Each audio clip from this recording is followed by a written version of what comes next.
Hello दोस्तों, यदि आपकी बाईपास सर्जरी हो गई है तो आप कई बार हमसे ये पूछते हैं कि क्या एक्सपेक्ट कर सकते हैं, कितना जल्दी रिकवरी होगा, हफ्ते दर हफ्ते कब एक्सपेक्ट कर सकते हैं कि पेशेंट अपना चलना फिरना चालू कर सकता है, सारी एक्टिविटीज चालू कर सकता है।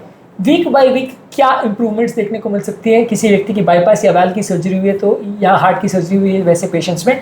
आज बात करेंगे तो ओवरऑल बाईपास सर्जरी या वाल्व सर्जरी के बाद रिकवरी की क्या टाइमलाइन है, इसको आज हम डिस्कस करेंगे।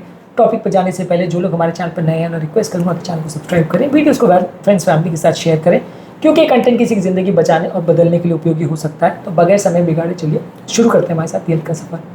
यदि आपके या आपके परिवार में किसी की बाईपास सर्जरी हुई है तो कितने टाइम में उन्होंने चलना फिरना चालू किया था और अपनी नॉर्मल लाइफ उनकी चालू हो गई थी, कमेंट सेक्शन में लिख के हमें बताएं। सबसे पहला वीक 1 होता है जो राइट आफ्टर सर्जरी पीरियड होता है, जब इमीडिएट हीलिंग फेज होता है। यहाँ पे आपको घाव की हीलिंग पर फोकस करना है, जहाँ स्टर्नम और ग्राफ वाले एरियाज काफ़ी सेंसिटिव होते हैं, यहाँ पे इन्फेक्शन होने का चांस, प्रॉब्लम्स होने का चांस ज़्यादा रहता है, कमजोरी सुस्ती भी ज़्यादा होती है, एफर्ट टॉलरेंस भी कंपेरेटिवली कम होता है। और 2020 में एक आर्टिकल में बताया गया था कि पहले 7 दिन में बाईपास सर्जरी के बाद लोगों की एफर्ट टॉलरेंस बहुत कम होती है, बहुत ज़्यादा सुस्ती और कमजोरी होती है, और ये ऑलमोस्ट बाईपास सर्जरी के सारे पेशेंट्स में देखने को मिलता है पहले 7 दिनों में। तो पहले 1 वीक में आप ज़्यादातर प्रॉब्लम एक्सपेक्ट कर सकते हैं, उसके बाद धीरे धीरे करके इंप्रूवमेंट चालू होता है। हफ्ता 2 जब चालू होता है तो धीरे धीरे करके पेशेंट शॉर्ट डिस्टेंस से चलना चालू करता है, धीरे धीरे करके उसकी एनर्जी इंप्रूव होती है। हालांकि शुरुआती पीरियड में उसको थोड़ा सांस फूलने का प्रॉब्लम हो सकती है, चलने में उसको ज़्यादा सांस गहरी लेने की जरूरत पड़े, ऐसा हो सकता है, लेबर्ड ब्रीदिंग ऐसा हो सकता है, लेकिन ज़्यादातर पेशेंट्स को प्रॉब्लम्स होने का चांस इसमें कंपेरेटिवली कम हो जाता है। इस मामले में 2019 में एक आर्टिकल में बताया गया था कि सर्जरी के बाद यदि जल्दी चलना फिरना चालू करते हैं तो पोस्ट ऑपरेटिव कॉम्प्लिकेशंस होने का चांस लगभग उम्रदराज पेशेंट में 30% तक कम हो जाता है। तीसरे और चौथे हफ्ते में व्यक्ति की स्ट्रेंथ और एफर्ट टॉलरेंस धीरे धीरे करके इंप्रूव होता है, एनर्जी टॉलरेंस इंप्रूव होती है। सर्जिकल साइड में थोड़ा बहुत पेन इस दौरान चालू रहता है, फंक्शनल उनकी इंप्रूवमेंट देखने को मिलती है। इमोशनल प्रॉब्लम जैसे डिप्रेशन और एंजाइटी इस तरह के पेशेंट्स में ज़्यादा देखने को मिलती है, और इस तरह के पेशेंट में अगर रिकवरी थोड़ी स्लो हो जाए तो कई बार डिप्रेशन की प्रॉब्लम ज़्यादा देखने को भी मिल सकती है। यूरोपियन हार्ट जर्नल में 2018 में एक आर्टिकल में बताया गया था कि एटलीस्ट 60% पेशेंट्स को 4 हफ्ते का टाइम लगता है अपनी फंक्शनल कैपेसिटी में कोई सिग्निफिकेंट इंप्रूवमेंट हुआ है इसको देखने में। यानी सर्जरी के पहले जो कंडीशन थी उससे कुछ बेटर लग रहा है, ये होना या महसूस करने में लगभग 1 महीने का टाइम ज़्यादातर लोग को लगता है। 5वें और 6वें हफ्ते में लोग की ओवरऑल हाउस होल्ड टास्क वगैरह कर सकते हैं, घर की एक्टिविटीज़ कर सकते हैं, ये सारी चीज़ों में धीरे धीरे करके इंप्रूवमेंट होता है। ओवरऑल आपकी लाइफ धीरे धीरे करके नॉर्मल होना चालू होती है। फिजिकल फंक्शन जैसे जैसे इंप्रूव होता है आपकी साइकोलॉजिकल फंक्शन भी इंप्रूव होती है, और मेंटल स्ट्रेस और डिप्रेशन भी कंपेरेटिवली कम होता है। 2017 में एक आर्टिकल में बताया गया था कि ज़्यादातर फंक्शनल रिकवरी ज़्यादातर जो लोगों की होती है वो 5वें हफ्ते से चालू होती है 75% पेशेंट्स में। यानी कि आप अपना काम धीरे धीरे करके जो नॉर्मलसी में लाना है वो 5वें हफ्ते से चालू कर सकते हो।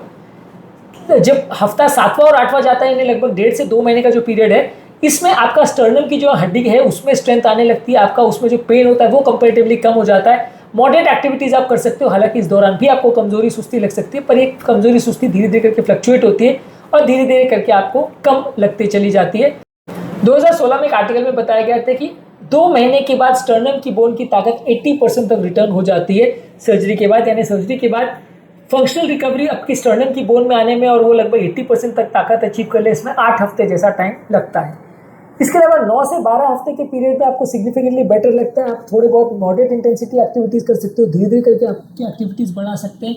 इमोशनल लेवल पर भी आप बेटर फील करते हैं, आपको ज़्यादा इंडिपेंडेंट महसूस होता है, और ज़्यादातर फुल फंक्शनल रिकवरी में आने में ज़्यादातर पेशेंट को 3 महीने का टाइम लगता है, लगभग 90% पेशेंट्स में। इसके अलावा 3 महीने के बाद के पीरियड में आप अपनी लगभग धीरे धीरे करके नॉर्मल लाइफ में आ सकते हो, अपनी रूटीन एक्टिविटीज़ चालू कर सकते हो, अपनी जॉब चालू कर सकते हो, एक्सरसाइज के रूटीन्स को फॉलो कर सकते हो, लाइफस्टाइल चेंजेस कर सकते हो। ये सारी चीज़ें ज़्यादातर 3 महीने के बाद होती हैं।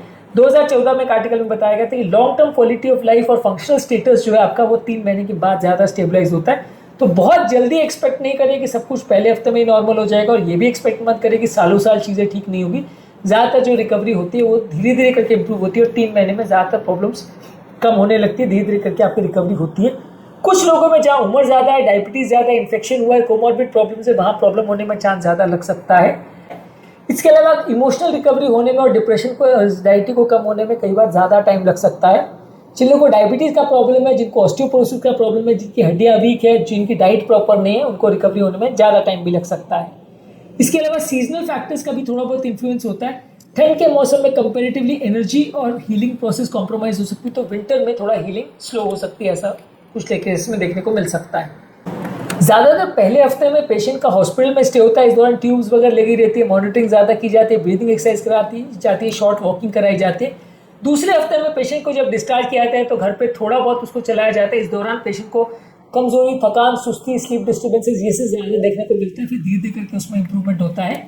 तीसरे हफ्ते में लोगों की एनर्जी लेवल धीरे धीरे करके इंप्रूव होती है, स्टिचेस हील होने लगते हैं। हालांकि इस दौरान भी लोगों को वीकनेस लगती है। चौथे हफ्ते में ज़्यादातर लोगों का लाइट डेली काम चालू होता है, धीरे धीरे करके लोग उसमें कंफर्टेबल हो जाते हैं। हालांकि शुरुआती पीरियड में ड्राइविंग को अवॉइड किया जाता है अनलेस आपके डॉक्टर उसको अलाउ करे। पाँचवें छठवें हफ्ते में ज़्यादातर स्टर्नम बोन स्ट्रॉन्ग होने लगती है और ओवरऑल जो है आपकी वॉकिंग की ड्यूरेशन को आप आधा घंटे तक बढ़ा सकते हैं। हालांकि इस दौरान भी आपको फटीग या कमजोरी, सुस्ती का एहसास होगा। लगभग 1.5 से 2 महीने के बीच में आप अपना जॉब ज्वाइन कर सकते हैं, थोड़ी बहुत ड्राइविंग भी कर सकते हैं और ओवरऑल धीरे धीरे करके अपनी एक्टिविटीज़ को बढ़ा सकते हैं। दूसरे महीने से तीसरे महीने के बीच में लोगों की बॉडी स्ट्रेंथ इंप्रूव होती है और इस दौरान अगर आप स्ट्रक्चर्ड रिहैबिलिटेशन प्रोग्राम में तो आपको ज़्यादा फायदा होता है। शुरुआती पीरियड में ज़्यादातर चेस्ट पेन होना, टाइटनेस का एहसास होना, दर्द होना पहले 1-2 महीने में ज़्यादा होता है, उसके बाद धीरे धीरे करके कम हो जाता है। फुल कंप्लीट रिकवरी होने में ज़्यादातर लोगों को 3 महीने जैसा टाइम लगता है। अगर कोई डॉक्टर आपको बोलता है कि 2-3 हफ्ते में सब चीज़ ठीक हो जाता है तो वो भी गलत है। कोई डॉक्टर अगर बोलता है कभी कुछ ठीक नहीं होगा या कोई रिलेटिव आपको बोलता है तो वो भी गलत है। ज़्यादातर केस में 2 से 3 महीना जैसा टाइम आप एक्सपेक्ट कर सकते हो फुल रिकवरी होने में। ज़्यादातर इस तरह के केस में कुछ लोगों को लगता है कि रेस्ट करने से ज़्यादा फायदा होगा, पर ऐसा नहीं है। थोड़ा कंट्रोल वे में एक्सरसाइज करेंगे, ब्रीदिंग एक्सरसाइज करेंगे, चलना फिरना करेंगे तो ज़्यादा अच्छा है। कुछ हाई रिस्क पेशेंट्स में रिकवरी थोड़ा स्लो होने का चांस ज़्यादा रहता है। यदि कोई वार्निंग साइन आपको मिल रहा है, जैसे घाव में सूजन आ रही है, रेडनेस आ रही है, फीवर आ रही है, श्वास फूल रही है, तो ये वार्निंग साइन है, तो ऐसे केस में अपने डॉक्टर को रिपोर्ट जरूर करें। आज के टॉपिक में हमने बात करी कि हार्ट की सर्जरी यानी बाईपास सर्जरी और वैल्व सर्जरी के बाद रिकवरी की क्या टाइमलाइन होती है और कितने टाइम के बाद आपको कंपैरेटिवली ठीक लगना चालू होगा, रेफर टॉलरेंस इंप्रूव होगी और प्रॉब्लम आना कम हो जाएगा। इस बारे में हमने बात करी। उम्मीद करूंगा कि आज के टॉपिक में कुछ नई बातें जानने को मिली होगी। जो लोग हमारे चैनल पर नए हैं उन्हें रिक्वेस्ट करूंगा कि चैनल को सब्सक्राइब करें, वीडियोस को फ्रेंड्स फैमिली के साथ शेयर करें, क्योंकि कंटेंट किसी की जिंदगी बचाने और बदलने के लिए उपयोगी हो सकता है। आपके कमेंट्स हमें जानने में मदद करते हैं कि आपको हमारा कंटेंट कैसा लग रहा है, प्लस हमारे लिए मोटिवेशन और इंस्पिरेशन का काम करते हैं। इसलिए वीडियोस को देखते रहिए, शेयर करते रहिए और हेल्थ के सफर में आगे बढ़ते रहिए।